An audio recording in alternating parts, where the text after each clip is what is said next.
નમસ્કાર મિત્રો, શ્રી સારસ્વત વિદ્યાલય રાતવાપી આપ સૌનું હાર્દિક સ્વાગત કરે છે. મિત્રો, હું વિશેષ ગોસ્વામી આજે ધોરણ 12 જીવવિજ્ઞાનની અંદર પ્રકરણ નંબર 12 બાયોટેકનોલોજી અને તેના પ્રયોજનો વિશે ચર્ચા કરીશ. મિત્રો, આજે આપણે પારજનીનિક પ્રાણીઓ વિશે ચર્ચા કરવાના છે. આની આગળ પારજનીનિક સજીવો કેવી રીતે બનાવવામાં આવે, જનીનિક પરિવર્તિત સજીવો, જીનેટિકલી મોડિફાઈડ ઓર્ગેનિઝમ, એના વિશે આપણે ચર્ચા કરી. અને આપણે બેક્ટેરિયા તો જીનેટિકલી મોડિફાઈડ બનાવી દીધા હતા. પ્રાણીઓ અને વનસ્પતિઓને પણ કેવી રીતે જીનેટિકલી મોડિફાઈ કરવાના તેના વિશે પણ, એટલે કે પારજનીનિક પ્રાણી અને વનસ્પતિઓ કેવી રીતે બનાવવા તેના ઉદાહરણો પણ આપણે જોયા. તો આજે પારજનીનિક પ્રાણીઓ વિશે આજે આપણે ચર્ચા કરવાના છે કે પારજનીનિક પ્રાણીઓ શા માટે બનાવવામાં આવે, ઉત્પન્ન કરવામાં આવે. તો જીનેટિકલી મોડિફાઈડ ઓર્ગેનિઝમમાં પારજનીનિક પ્રાણીઓ, ટ્રાન્સજેનિક એનિમલ એને કહેવામાં આવે, તો એના ઉપયોગો વિશે ચર્ચા કરીએ. તો પહેલાં તો પારજનીનિક પ્રાણી એટલે શું? તો ભાઈ સામાન્ય પ્રાણી હોય, એ સામાન્ય પ્રાણીની અંદર આપણે એના કોષમાં બહારથી કોઈ વિદેશી જનીનને દાખલ કરી દીધું અને એ જનીન અભિવ્યક્ત થતું હોય. જો આ બી ખાસ યાદ રાખવાનું કે અભિવ્યક્ત બી થતું હોવું જોઈએ. જો અભિવ્યક્ત જ નહીં થતું હોય તો પછી પ્રાણી તો સામાન્ય જ થઈ ગયું. તો અભિવ્યક્ત થતું હોય તો આવા પ્રાણીને આપણે પારજનીનિક પ્રાણી કહીએ. આપણે લક્ષણો બદલી કાઢ્યા બહારથી નવો જનીન અથવા વિદેશી જનીનને દાખલ કરીને. તો પારજનીનિક પ્રાણીઓમાં અત્યાર સુધીમાં કયા કયા પ્રાણીઓ ઉત્પન્ન કરવામાં આવ્યા છે? તો ઉંદર, સસલા, ભૂંડ, ઘેટા, ગાય, માછલીઓ જેવા પ્રાણીઓ બનાવવામાં આવ્યા છે બાયોટેકનોલોજીનો ઉપયોગ કરીને. તેમાં પણ આ બધામાંથી 95% જેટલા પારજનીનિક પ્રાણીઓ કયા છે? તો ઉંદરો. બરાબર, મોટે ભાગે ઉંદરો પર વધારે કામ થયું છે અને પારજનીનિક બનાવવામાં આવે. તમે સાંભળ્યું હશે કે લેબોરેટરીની અંદર ઉંદરો પર વધારે પ્રક્રિયાઓ કરવામાં આવે, પ્રયોગો કરવામાં આવે છે અને પારજનીનિક પ્રાણીઓ, ઉંદરો જે છે, ઉંદરો વધુ માત્રામાં ઉત્પન્ન કરાયા છે અત્યાર સુધીમાં 95% જેટલા. હવે એના ઉપયોગો, આ થિયરી તમને પૂછી શકાય, બરાબર છે. આમાં 5 મુદ્દાઓ છે એટલે તમને લોંગ ક્વેશ્ચનમાં પણ આવી શકે. તો ઉપયોગો જોઈએ આપણે. પહેલું છે સામાન્ય દેહ, ધર્મ, વિદ્યા અને વિકાસ માટે. પહેલું, પારજનીનિક પ્રાણીનો ઉપયોગ શેમાં થાય? સામાન્ય દેહ, ધર્મ, વિદ્યા અને વિકાસ માટે. એટલે શું કે વૈજ્ઞાનિકે મનુષ્યના શરીરની અંદર અથવા કોઈ બી પ્રાણીના શરીરની અંદર જે સામાન્ય દેહ ધર્મ ક્રિયા થતી હોય, ચોક્કસ જનીનની જે અસર થતી હોય, એના વિશે જો અભ્યાસ કરવો હોય તો ત્યારે તેઓ આ મોડેલ, પારજનીનિક પ્રાણીને મોડેલ તરીકે ગણવામાં આવે તો આ મોડેલનો ઉપયોગ થાય છે.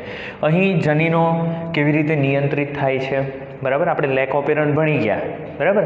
લેક ઓપેરન્ટમાં આપણે એવું ભણ્યા કે ભાઈ એ જનીન જે છે, એ જનીન ચોક્કસ રીતે નિયંત્રિત થયેલો હોય. જ્યારે લેક્ટોઝ માધ્યમમાં આવે ને ત્યારે જ એ જનીન અભિવ્યક્ત થાય, ત્યાં સુધી નહીં. તો આપણા શરીરની અંદર બી ઘણા બધા જનીનો છે જે નિયંત્રિત થતા હોય.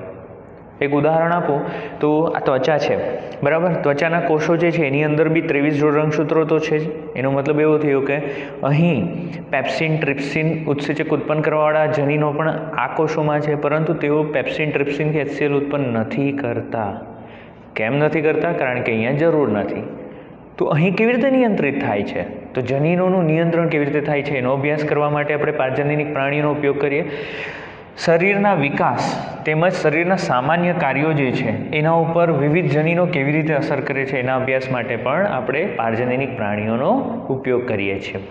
ઉદાહરણ તરીકે અહીંયા કીધું છે કે ઇન્સ્યુલિન જે છે એ ઇન્સ્યુલિન વિશે આપણે ઓલરેડી ચર્ચા કરી છે. તો ઇન્સ્યુલિન જેવા વૃદ્ધિકારકોનો અભ્યાસ કરવો હોય તો ત્યારે પારજનીનિક પ્રાણીઓનો ઉપયોગ કરવો પડે. અહીં બીજી જાતિના જનીનોને પ્રવેશ કરાવ્યા બાદ બીજી કોઈ જાતિ છે એ જાતિના જનીનને આપણે શું કરવાનું છે? પ્રવેશ કરાવવાનો છે. શેની અંદર? તો ઉદાહરણ તરીકે ઉંદર લઈ લો. ઉંદરની અંદર આપણે પ્રવેશ કરાવ્યો એટલે કેવો થઈ ગયો? પારજનીનિક પ્રાણી. ત્યારબાદ ઉપરયુક્ત કારકોના નિર્માણમાં થતા પરિવર્તનો. ત્યાર પછી આપણે ચેક કરવાનું કે આ જે ઇન્સ્યુલિન ઉત્પન્ન થઈ રહ્યો છે, બરાબર, તો એ ઇન્સ્યુલિન નું નિર્માણમાં કંઈક પરિવર્તન આવે છે કે નથી આવતું, બરાબર. અને તેના દ્વારા પ્રેરાતી જૈવિક અસરોનો અભ્યાસ કરી શકીએ અને કારકોની શરીરમાં જે ભૂમિકા છે એના વિશે અભ્યાસ કરી શકીએ. આપણે પારજનીનિક પ્રાણી બનાવવાનો, બરાબર છે, થોડો સેન્સિટિવ હોવો જોઈએ પર્ટિક્યુલર આ કારક માટે. અને ત્યાર પછી એ કારક જે છે કેવી રીતે અભિવ્યક્ત થાય છે, એની અસર શું છે, એનો અભ્યાસ આપણે કરી શકીએ. બીજું એક ઉદાહરણ આપેલું છે રોગોનો અભ્યાસ કરવા માટે. રોગોના અભ્યાસ માટે પણ વિશિષ્ટ પ્રકારના પારજનીનિક પ્રાણીઓનો ઉપયોગ કરવામાં આવે છે, બનાવવામાં આવે છે. જનીનો દ્વારા થતા માનવ રોગોને સમજવા માટે, આપણે માનવ રોગને સમજવા માટે કોનો ઉપયોગ કરી રહ્યા છીએ? પ્રાણીઓનો. ઉદાહરણ તરીકે અહીં આપણે પારજનીનિક પ્રાણીઓને મોડલ તરીકે ઉપયોગ કરી રહ્યા છે, તો તેનો મોડલ તરીકે ઉપયોગ થાય. અને ત્યાર પછી રોગોને સમજવાનો, એના ઉપર વિવિધ દવાઓ જે છે દવાઓનો પ્રયોગ કરવાનો અને સારવાર આપવાની, અને જો સાજા થઈ ગયા એટલે શું રોગોની નવી સારવારનો અભ્યાસ કરી શકાય. તો કયા કયા રોગો ઉપર અભ્યાસ કરાય? તો પારજનીનિક પ્રાણીનો ઉપયોગ કેન્સર રોગ માટે, સિસ્ટિક ફાઇબ્રોસિસ જેવા રોગ, સંધિવા અને અલ્ઝાઇમર જેવા રોગ માટે થાય છે. અહીં પારજનીનિક મોડલોનો ઉપયોગ કરવામાં આવે છે આવા રોગોના અભ્યાસ માટે અને નવી સારવાર શોધવા માટે. કેન્સર વિશે આપણે સવિસ્તાર ચર્ચા કરી છે. સિસ્ટિક ફાઇબ્રોસિસની અંદર એ પણ એક પ્રકારનો રોગ છે, જનીનિક રોગ છે જે આનુવંશિક છે. અને આની અંદર જે કોષો, કયા કોષો? તો શ્લેષ્મનો સ્ત્રાવ કરતા કોષો, ત્યાર પછી પરસેવો ઉત્પન્ન કરતા કોષો, ત્યાર પછી વિવિધ પાચક ઉત્સેચકો ઉત્પન્ન કરતા જે કોષો છે એ કોષોને હાનિ પહોંચે. બરાબર? ઓકે. અહીં મુખ્ય અંગ કયું સૌથી વધારે નુકસાન પામે? તો પહેલું લંગ એટલે કે ફેફસા, અને બીજું પાચન તંત્ર. આ બંનેને વધુ નુકસાન જોવા મળે. અહીં શું થશે? તો આ સિસ્ટિક ફાઇબ્રોસિસની અંદર આપણે જે કોષો વાત કર્યા, ઉત્સેચકો ઉત્પન્ન કરતા, પરસેવો ઉત્પન્ન કરતા અને શ્લેષ્મ ઉત્પન્ન કરતા જે કોષો છે એ કોષો શું કરશે? તો વધારે પડતો ઘટ્ટ અને વધારે પડતો ચીકણો પ્રવાહી ઉત્પન્ન કરે. અને આ જે ચીકણો અને વધારે પડતો ઘટ્ટ ભાગ છે શું કરે? નલિકાઓને બ્લોક કરી નાખે. બરાબર? નલિકાઓને અવરોધે અને એના લીધે ઘણી બધી સમસ્યાઓ સર્જાય. સંધિવા વિશે ક્યાંક આપણે ચર્ચા કરી છે. સંધિવા એક પ્રકારનો ઓટોઇમ્યુન ડિઝીઝ છે. બરાબર? એને રૂમેટોઇડ આર્થરાઇટિસ પણ કહેવામાં આવે. સાંધાઓનો દુખાવો, સાંધાઓનો સોજો. અહીં શું થશે? તો ભાઈ આપણું રોગપ્રતિકારક તંત્ર, આ પણ એક પ્રકારનું જનીનિક ખામી છે. અને આપણું રોગપ્રતિકારક તંત્ર જે છે એ આપણા જ કોષોની સામે એન્ટીબોડી ઉત્પન્ન કરે અને તેના લીધે અહીં જે કણિકા ઉત્પન્ન થશે અને ઘસારો ઉત્પન્ન થાય. બરાબર? આને સંધિવા કહેવાય. ત્યાર પછી અલ્ઝાઇમર. અલ્ઝાઇમર એટલે શું? જે વ્યક્તિને અલ્ઝાઇમર થયો હોય ને એ વ્યક્તિની યાદદાસ્ત ચાલી જાય. બરાબર? ધીરે ધીરે મેમરી બધી ઇરેઝ થતી જાય, ભૂલવા માંડે, વસ્તુઓ ભૂલવા માંડે. કેમ આવું થાય? કારણ કે અહીં ચેતાકોષોને નુકસાન થાય. ચેતાકોષો જાતે જ પોતાને વિઘટન કરવાનું ચાલુ કરી નાખે અને એના લીધે જે મેમરી છે મેમરી લોસ થશે. તો અલ્ઝાઇમર. આ બધા આવા રોગો જે છે, રોગોને સમજવા, એનો અભ્યાસ કરવા અને એની સારવારના અભ્યાસ માટે પારજનીનિક મોડલોનો ઉપયોગ થાય છે. જૈવિક નિપજો ઉત્પન્ન કરવા માટે તો આપણે એક ઇન્સ્યુલિન તો ઉત્પન્ન કરી દીધું છે. બરાબર છે? તો અહીં ભાઈ પ્રાણીઓ દ્વારા એક ઇન્સ્યુલિન જે ઉત્પન્ન કર્યું છે એના દ્વારા કરેલું, આપણે બેક્ટેરિયા દ્વારા કરેલું. અહીં વાત થઈ રહી છે પ્રાણીની. બરાબર ને? તો અહીં પ્રાણીઓ પારજનીનિક પ્રાણીઓનો ઉપયોગ કરીને જૈવિક નિપજો ઉત્પન્ન કરવી એ ખૂબ જ ખર્ચાળ છે. તો કેટલાક ઉદાહરણ આપેલા છે. નીટ માટે ઇમ્પોર્ટન્ટ છે, મહત્વનું છે, એટલે ખાસ ધ્યાન રાખીશું આપણે. પહેલું છે ભાઈ માનવ પ્રોટીન. કયું? આલ્ફા-1 એન્ટીટ્રિપ્સિન. માનવ દ્વારા ઉત્પન્ન થતું આલ્ફા-1 એન્ટીટ્રિપ્સિન જે છે એ આલ્ફા-1 એન્ટીટ્રિપ્સિન એ એમ્ફીસેમાના સારવારમાં, 11મા ધોરણમાં તમે ભણેલા છો આના વિશે, એમ્ફીસેમાની સારવારમાં તેનો ઉપયોગ થાય છે. આવી જ રીતે કેટલાક માનવ પ્રોટીનો બીજા પણ ઉત્પન્ન કરવામાં આવ્યા. અહીંયા નામ નથી આપવામાં આવ્યા, પરંતુ બીજા બી કેટલાક માનવ પ્રોટીનો ઉત્પન્ન કરવામાં આવ્યા છે કે જે ફિનાઇલ કીટોન્યુરિયા અને સિસ્ટિક ફાઇબ્રોસિસ માટે ઉપયોગી છે. હવે આવું કેમ કરવામાં આવે મિત્રો? વ્યક્તિ જે ફિનાઇલ કીટોન્યુરિયા જે છે એ તમે ભણી ગયા. સિસ્ટિક ફાઇબ્રોસિસ વિશે મેં તમને ચર્ચા કરી અત્યારે. તો ફિનાઇલ કીટોન્યુરિયાની જ વાત કરીએ તો એ બી એક જનીનિક ખામી જ છે અને એની અંદર ચોક્કસ ઉત્સેચક ઉત્પન્ન નથી થતો. બરાબર? આપણે 6થા ચેપ્ટરની અંદર ભણી ગયા છે આના વિશે. તો અહીં જે ઉત્સેચક ઉત્પન્ન નથી થતો એ આપણે બહારથી આપવાનો. તો બહારથી ક્યાંથી લાવશું આપણે? કોઈ બીજો સજીવ આપવાનો, એટલે કે બીજો મનુષ્ય આપવાનો છે ને? નહીં. આપણે એ સામાન્ય જનીનને પ્રાણીની અંદર દાખલ કરીશું. એટલે શું થઈ ગયા? પારજનીનિક પ્રાણી. હવે પ્રાણી શું ઉત્પન્ન કરશે?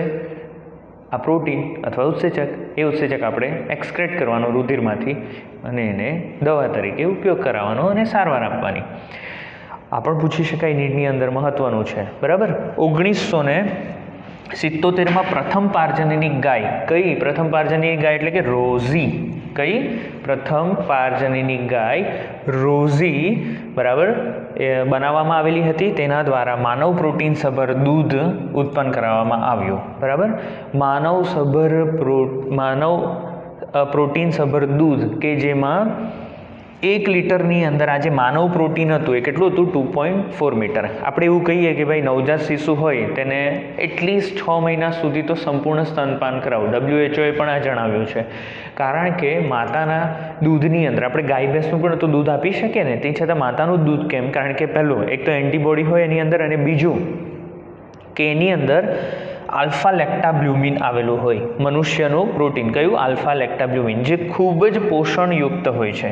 ગાયના કુદરતી દૂધ કરતાં વધુ પોષક ઘટકો યુક્ત હોય છે. તો એનું માત્રા કેટલી હોય? 1 લિટરમાં 2.4 ગ્રામ જેટલી માત્રા એની અંદર જોવા મળી.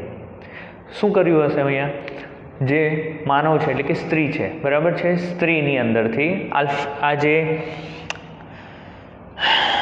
આલ્ફા લેક્ટાબ્લ્યુમિન છે એના માટે જવાબદાર જનીનને બહાર કાઢવામાં આવ્યો અને એને પ્રાણીની અંદર એટલે કે રોઝી ગાયની અંદર તબદીલ કરવામાં આવ્યો. એટલે રોઝી ગાય હવે આ પ્રોટીનયુક્ત દૂધ ઉત્પન્ન કરે છે. ત્યાર પછી આનો ઉપયોગ રસી સુરક્ષા માટે પણ કરવામાં આવે. રસી સુરક્ષા એટલે શું? કે ભાઈ કોઈ બી રસી હોય, અત્યારે ભાઈ COVID-19 પેન્ડેમિક ચાલી રહ્યો છે તો એની પણ રસી શોધાઈ રહી છે ને, એ રસી શોધાયા પછી શું સીધું આપણે મનુષ્ય ઉપર એનો ચકાસણી કરીશું? નહીં, સીધું મનુષ્ય ઉપર નહીં. સૌપ્રથમ એનું પારજનનિક પ્રાણીઓ ઉપર તપાસ કરવામાં આવે છે. બરાબર. તો પારજનનિક ઉંદરો ઉપર સૌપ્રથમ રસીનું પરીક્ષણ કરવામાં આવે. જો એમાં સફળ થયા તો પછી આપણે એને આગળ ઉપયોગમાં લઈ શકીએ. બરાબર. ઉદાહરણ તરીકે સામાન્ય ઉંદર હોય, સામાન્ય ઉંદરને પોલિયોની રસી આપવામાં આવે. બરાબર. ત્યાર પછી પોલિયો કરતા જે સૂક્ષ્મજીવો છે એના દ્વારા એને રોગ કરવામાં આવે. જો રોગ નહીં થયો એટલે સમજી જવાનું આપણી રસી કેવી છે? સફળ છે. કોઈ સાઈડ ઇફેક્ટ છે કે નથી એ પણ બધું ચકાસવામાં આવે. શરૂઆતમાં પોલિયો રસી જે છે તેના માટે પારજનનિક ઉંદરોનો ઉપયોગ કરવામાં આવ્યો. બરાબર છે. આમ જોવા જઈએ ને તો પહેલાં ઉંદરોનો ઉપયોગ નહીં થતો, પહેલાં વાનરોનો ઉપયોગ. કોસ્મેટિક જે છે, કોસ્મેટિક પણ બધા વાનરો ઉપર પ્રયોગ કરવામાં આવતા. ત્યાર પછી દવાઓ જે છે એનું પરીક્ષણ પણ વાનરો ઉપર કરવામાં આવતું. રસીનું પણ હવે એના ઉપર બેન લગાડવામાં આવ્યો છે. એટલે હવે ધીરે ધીરે ઉંદરોનો ઉપયોગ થાય છે, અને જો તે સફળ અને વિશ્વસનીય હશે તો પછી આપણે ભવિષ્યમાં પણ ઉંદરનો ઉપયોગ કરીશું, પારજનનિક ઉંદરોનો. ત્યાર પછી રાસાયણિક સુરક્ષા પરીક્ષણ માટે એટલે શું? ટોક્ઝિસિટી સેફ્ટી ટેસ્ટિંગ, વિષારીતાનું સુરક્ષિત પરિણામ. આપણે કોઈ દવા બનાવી, એ દવા રોગ મટાવે છે, ચાલો સમજી ગયા, પરંતુ એની ઘણી આડઅસરો પણ હોય. તો એ આડઅસરો કેવી છે, કેટલી છે, કઈ રીતે આડઅસરો પેદા કરશે? તો આ બધા પરીક્ષણો આપણે સીધા માનવ પર ન કરી શકીએ. એના માટે વિશિષ્ટ પ્રકારના પારજનનિક પ્રાણીઓ ઉત્પન્ન કરવા. હવે આ પારજનનિક પ્રાણીઓ જે છે સામાન્ય પ્રાણીઓ કરતાં વધુ સેન્સિટિવ હોય, સંવેદનશીલ હોય. કયા? આ જે વિષ હોય, ઝેર હોય એના માટે અથવા તો દવા માટે. એટલે શું? આપણને તરત જ અસર દેખાશે, ટૂંકા ગાળામાં અસર દેખાશે. એટલે આપણે સમજી શકીએ નહીં આ દવાની અસર વધારે છે. એટલે વધુ સેન્સિટિવ હોય એવા જ ઉંદરો અહીં અથવા તો પારજનનિક પ્રાણીઓ ઉત્પન્ન કરવામાં આવે. અહીં દવાઓની વિષારીતાનું પરીક્ષણ કરવામાં આવે છે. પારજનનિક પ્રાણીઓ જે છે એ વિષારી દ્રવ્યોથી વધુ સંવેદનશીલ. પારજનનિક પ્રાણીઓ બનાવવામાં જ એવા આવેલા છે કે જે વિષારી દ્રવ્યો છે એનાથી વધુ સંવેદનશીલ હોવા જોઈએ. કોના કરતાં? સામાન્ય પ્રાણી કરતાં. બને તે વિષારી દ્રવ્યોથી વધુ સંવેદી બને તે માટે તેમનામાં જનીનો દાખલ કરીને તેમને પારજનનિક બનાવવામાં આવે. વિષારી દ્રવ્યોના સંપર્કમાં લાવ્યા બાદ ઉત્પન્ન થતી અસરોનો અહીં અભ્યાસ કરવામાં આવે, અને એ સેન્સિટિવ હોવાથી ટૂંક સમયમાં જ આપણે એનો અભ્યાસ કરી શકીએ. એટલે જ એને આ રીતે સેન્સિટિવ બનાવવામાં આવે. હવે આપણે આ બધું ભણ્યા તો એના પરથી આપણને એક વસ્તુ તો લાગે કે આપણે કુદરત સાથે ચેડા કરી રહ્યા છીએ. બરાબર છે. તો શું કરી રહ્યા છીએ? તો આપણે જે કુદરતે બનાવેલા સજીવો છે એને મોડિફાઈ કરીએ છીએ આપણા માટે, આપણા ઉપયોગ માટે, જે યોગ્ય નથી. આપણને નથી ખબર કે ભવિષ્યમાં એની શું અસર થશે. બરાબર. તો એના લીધે ઘણા જે મનુષ્યોએ આના ઉપર વાંધો ઉઠાવ્યો છે અને એને કીધું છે, એટલે જ આપણે હવે ચર્ચા કરીશું નૈતિક પ્રશ્નો વિશે. જીનેટિકલી મોડિફાઈડ ઓર્ગેનિઝમ જે છે, બરાબર, એ આપણે બનાવ્યા, નિવસન તંત્રમાં એને છોડી દીધા, ભવિષ્યમાં તે અણધાર્યા પરિણામો લાવી શકે એવા છે. આપણે હોલિવૂડની બહુ બધી મૂવીઓ એવી જોઈ છે, બરાબર છે, કે જેની અંદર સજીવોને આ રીતે પરિવર્તિત કરવામાં આવે ને ત્યાર પછી એ જ મનુષ્યને નુકસાન કરે. બરાબર. ભારત સરકારે તેના માટે એક સંસ્થા સ્થાપી છે, GEAC. આનું પૂર્ણ નામ આપો, એક્ઝામમાં પૂછાય, નીટમાં પણ આ પૂછી શકાય. Genetic engineering approval committee. Genetic engineering જે છે એના દ્વારા આપણે કોઈ બી સજીવ બનાવીએ એની પહેલાં અપ્રુવલ લેવી પડે, તો એના માટેની કમિટી છે, એટલે જીનેટિક એન્જિનિયરિંગ અપ્રુવલ કમિટી. અહીં જનીનિક રૂપાંતરિત સજીવો એટલે કે GMO જે છે તેના ઉપરનું સંશોધનો અને જાહેર સેવાઓમાં તેના ઉપયોગ અંગે આ કમિટી નિર્ણય લે છે. એટલે મારે એક પારજનીનિક પ્રાણી બનાવવો હોય તો પહેલાં તો મારે આ કમિટી પાસે જવાનું, એ કમિટીને ફાઇલ જમા કરાવવાની કે મારે આ રીતનું પારજનીનિક પ્રાણી બનાવવું છે, હું અહીંથી જનીન લઈશ, આ પ્રકારનો જનીન લઈશ અને આ પ્રાણીની અંદર દાખલ કરીશ અને એના પરિણામ, સંભવિત પરિણામો કંઈક આવા આવશે અને એનો ઉપયોગ હું XY અથવા Z પ્રકારની દવા માટે કરીશ, અથવા તો રસી માટે કરીશ, અથવા તો કોઈ અન્ય અભ્યાસ માટે કરીશ. તો આ બધું પહેલાં સૌપ્રથમ નોંધ કરીને આપણે એમની પાસે પરમિશન લેવાની. જો પરમિશન મળી ગઈ તો ત્યાર પછી આપણે પારજનીનિક પ્રાણી બનાવીએ. પારજનીનિક પ્રાણી બનાવ્યા પછી પણ આપણે એનો વિવિધ સેવાઓમાં ઉપયોગ કરવો હોય, બરાબર, જાહેર સેવાઓમાં, એના માટેની પણ પરમિશન આપણે લેવી પડે. બરાબર છે. ચાલો, તો હવે નૈતિક પ્રશ્નો આને લગતા કેટલાક ટોપિકો વિશે આપણે ચર્ચા કરીએ છીએ. નૈતિક પ્રશ્નોમાં આપણે કેટલાક મુદ્દાઓ ચર્ચા કરીશું. પહેલું છે જનસેવા, જૈવ પેટન્ટ વિશે ચર્ચા કરીશું. જૈવ પેટન્ટ એટલે શું એના વિશે આપણે ચર્ચા કરીએ. તો સજીવો જે છે, બરાબર, એ સજીવોના જે રૂપાંતરણ છે, એટલે કે આપણે જીનેટિકલી મોડિફાઈડ ઓર્ગેનિઝમ જે બનાવ્યા, બરાબર, એ ઓર્ગેનિઝમ ઉપર ઇજારો મેળવવો. ઇજારો એટલે પેટન્ટ મેળવવી. ઉદાહરણ તરીકે મેં એક જીનેટિકલી મોડિફાઈડ ઓર્ગેનિઝમ બનાવ્યું છે, રીંગણ બનાવ્યું છે, અથવા તો આપણે કોઈ બીજું લઈએ, સોયાબીન. તમને ખબર, સોયાબીનમાં સૌથી વધારે પ્રોટીન હોય અને બાળકો માટે તે ખૂબ સારું છે. સોયાબીન બાળકોને જનરલી ભાવતા નથી, તો હું શું કરીશ, જે ચોકલેટ ફ્લેવર હોય, બરાબર, કોકોમાંથી હું ચોકલેટ ફ્લેવર એટલે કે કોકો ફ્લેવર જે છે એનું જનીન હું સોયાબીનની અંદર નાખી દઈશ, એટલે હવે ચોકલેટ ફ્લેવરવાળા સોયાબીન બનશે. આ એક ઉદાહરણ આપું છું સમજાવવા માટે. તો ચોકલેટ ફ્લેવરવાળા સોયાબીન બનશે, તો પછી તો એ બાળકોને ભાવવાના જ છે, બરાબર છે. તો ચોકલેટ ફ્લેવર અથવા સ્ટ્રોબેરી ફ્લેવર, કોઈ બી ફ્લેવર જે છે, તમે જે તે વનસ્પતિમાંથી એ ફ્લેવર માટેનો જનીન બહાર કાઢો અને આની અંદર પ્રસ્થાપિત કરો, તો હવે ફ્લેવરવાળા સોયાબીન બનશે. એના ઉપર હું પેટન્ટ કરાવી દઉં, ઇજારો લઈ લઉં. એટલે શું, મારી મરજી અથવા તો મારી પાસેથી પરમિશન લીધા વગર તે કોઈ પણ બીજો વ્યક્તિ આ ચોકલેટ ફ્લેવરવાળા અથવા સ્ટ્રોબેરી ફ્લેવરવાળા જે સોયાબીન છે એનું માર્કેટમાં વેચાણ નહીં કરી શકે, આર્થિક રીતે તેનો ઉપયોગ નહીં કરી શકે, બરાબર. જો એમણે કરવો હશે તો મારી પરમિશન લેવી પડશે. આને પેટન્ટ કહેવામાં આવે. જુદા જુદા દેશોમાં પેટન્ટની જુદી જુદી વિધિઓ હોય અને એનો સમયગાળો હોય. તમે 5 વર્ષ 10 વર્ષ માટે પેટન્ટ લઈ શકો, એનાથી વધારે નહીં. પછી કોઈ બી વ્યક્તિ એને ઉપયોગ કરી શકે. દવાઓમાં પણ હોય, પેટન્ટ કરેલી દવા હોય તો કંપની એને ખૂબ મોંઘા ભાવે વેચે, પછી પેટન્ટ પૂરો થાય, અવધિ પૂરી થાય ત્યાર પછી એ જેનેરિક બની જશે. એટલે શું, કોઈ પણ કંપની એ ફોર્મ્યુલાનો ઉપયોગ કરી શકે, પરંતુ 5 વર્ષ 10 વર્ષ સુધી તો જે તે વ્યક્તિને એનો ફાયદો થશે આર્થિક રીતે. સંશોધન માટે તો આને લગતી સમસ્યાઓ, આને લગતી શું સમસ્યા, ચાલો જોઈએ આપણે. તો સંશોધન માટે આપવામાં આવતા ઇજારો જે છે, બરાબર, એ જૈવ પેટન્ટ કહેવામાં આવે, જેની 5 વર્ષની અવધિ છે. કેટલીક કંપનીઓ જે છે એ આનુવંશિક દ્રવ્યો, વનસ્પતિઓ અને અન્ય જૈવિક સ્ત્રોતોનો ઉપયોગ કરીને કેટલીક નિપજો બનાવે છે, અને આ જે નિપજો છે એના માટેની જે તકનીકો છે, તો ક્યાં તો નિપજો ઉપર જૈવ પેટન્ટ કરાવી શકો, બરાબર છે, જેમ કે મેં શેના ઉપર કરી, તો ફ્લેવર્ડવાળા સોયાબીન ઉપર કરી, અથવા તો ઘણા જે કંપનીઓ છે એ નીપજ પર નથી કરાવતા, તેઓ તેની પદ્ધતિ ઉપર કરાવે, એટલે શું તકનિક ઉપર કરાવે. જે પદ્ધતિ દ્વારા મેં એને બનાવ્યું હતું એ પદ્ધતિ ઉપર ઇજારો લઈ જેવ પેટન્ટ કરાવે, એટલે બીજો એ પદ્ધતિનો ઉપયોગ કરીને આર્થિક ફાયદો મેળવી શકે નહીં. જે ઘણા સમય પહેલાંથી, હા હવે તકલીફ ક્યાં છે તો ખરેખર એવી વસ્તુ ઉપર જેવ પેટન્ટ થઈ રહી છે કે જે ખરેખર તો ઘણા સમય પહેલાંથી ઓળખાઈ ગયેલી હતી અને વિકસિત થયેલી હતી અને ખેડૂતો દ્વારા તથા વિશેષ ક્ષેત્ર કે સ્થાનિક દેશો અને લોકો દ્વારા તેનો ઉપયોગ ખરેખર થતો જ હતો. બરાબર, એના ઉપર જેવ પેટન્ટ કરી નાખવામાં આવે, જે ખરેખર કોઈની જેવ સંપત્તિ છે. એક ઉદાહરણ સરસ આપેલું છે, ચોખા. તો ભાઈ ચોખા એક અગત્યનું ખાદ્ય છે. હજારો વર્ષોથી એશિયાની ખેતીના ઇતિહાસમાં તેનું વર્ણન થયું છે કે એશિયામાં વર્ષોથી, હજારો વર્ષોથી એનો ઉપયોગ થઈ રહ્યો છે. બરાબર, ભારતમાં 2 લાખથી વધારે ચોખાની જાત છે, એટલે આપણી પાસે ચોખાની જૈવ વિવિધતા વધારે છે.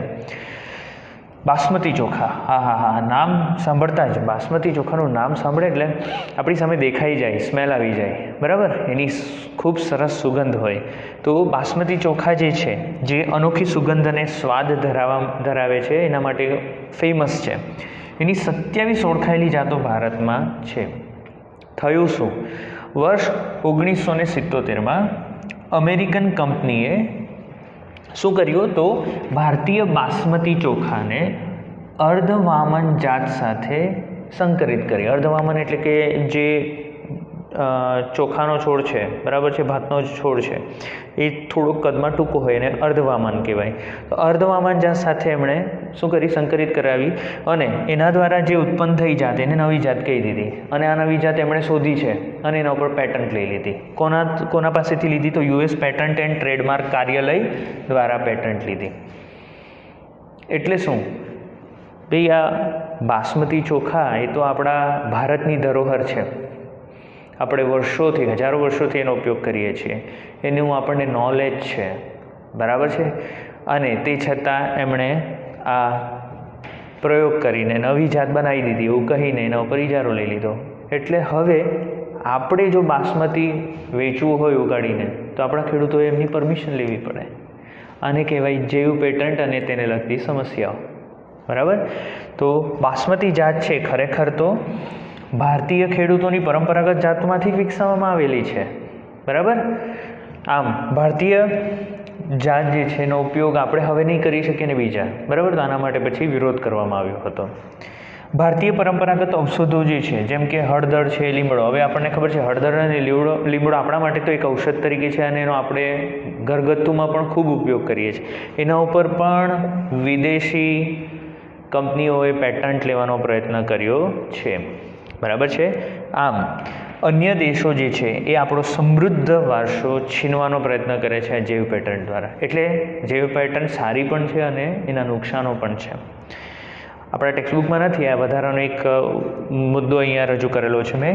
આફ્રિકાની અંદર એક છોડ પેન્ટાડિપ્લાન્ટા બ્રાઝિયાના. આ પેન્ટાડિપ્લાન્ટા બ્રાઝિયાના છે વિશિષ્ટ પ્રકારનું પ્રોટીન બનાવતું હતું, જેને બ્રાઝીન પ્રોટીન કહેવાય. શું કહેવામાં આવે? બ્રાઝીન પ્રોટીન. આ બ્રાઝીન પ્રોટીનની ખાસિયત એ છે કે તે ખાંડ કરતાં 2000 ગણું વધારે ગળ્યું છે. કેટલું? 2000 ગણું વધારે ગળ્યું. એટલે તમે એકદમ નાનો ભાગ લેશો ને, બરાબર છે, એને આરોગશો એટલે તો બી તમને એટલું બધું ગળ્યું લાગશે. એટલે તમારે ઉદાહરણ તરીકે શીરો બનાવવો હોય તો શીરામાં આપણે કેટલી બધી ખાંડ નાખી દઈએ. ડાયાબિટીસનો દર્દી હોય તો એ ખાશે તો કેટલું બધું ડાયાબિટીસ વધી જાય. તો આપણે એક નાની આમ મતલબ 2 દાણા 1 દાણા જ ખાલી નાખીશું આના તો કેટલું બધું ગળ્યું થઈ જાય. એટલે આપણે વધારે ખાંડ ઉપયોગ કરવાની જરૂરત જ નહીં પડે.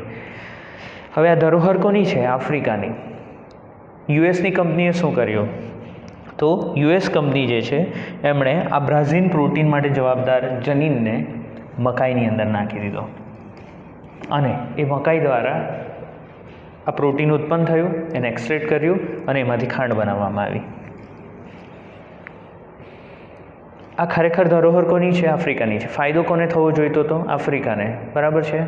ફાયદો કોને થઈ રહ્યો છે? અમેરિકાને. તો આ એક કિસ્સો છે.